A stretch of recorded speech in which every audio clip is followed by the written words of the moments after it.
Hi hello అండి, welcome back to my channel. నిన్న పెట్టిన వీడియోకి చాలామంది అయితే రెస్పాన్స్ అయ్యారు. అవునండి, ఈ మొక్క వచ్చేసి అంటే మన చిన్ని మిరపకాయలు ఉంటాయి కదా, ఆ మొక్క అనమాట. మా ఫ్రెండ్ నందిని ఇచ్చారని చెప్పాను కదా. అది యాక్చువల్గా ఏంటంటే పైన వేసాము, కానీ పైన అంత బాగా రాలేదు కుండీలో. మళ్ళీ కొంచెం మొక్క వచ్చినాక తీసుకొచ్చి కింద పక్కన భూమిలో వేసాం అనమాట. ఇది చాలా బాగా వచ్చింది. చూసారు కదా, కొన్ని అయితే పండిని, ఆ పండిన మిరపకాయలు అయితే కొన్ని కోసుకుంటున్నాం. పండినాక ఎర్రగా అవుతున్నాయి, చూసారు కదండి, ఎర్రగా వచ్చినాయి.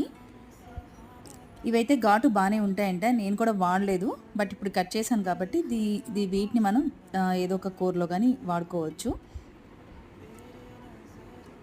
ఓకే అండి, ఈ వీడియో మీకు నచ్చింది కదా. నచ్చితే లైక్ చేయండి, షేర్ చేయండి, కామెంట్ చేయడం అస్సలు మర్చిపోవద్దు.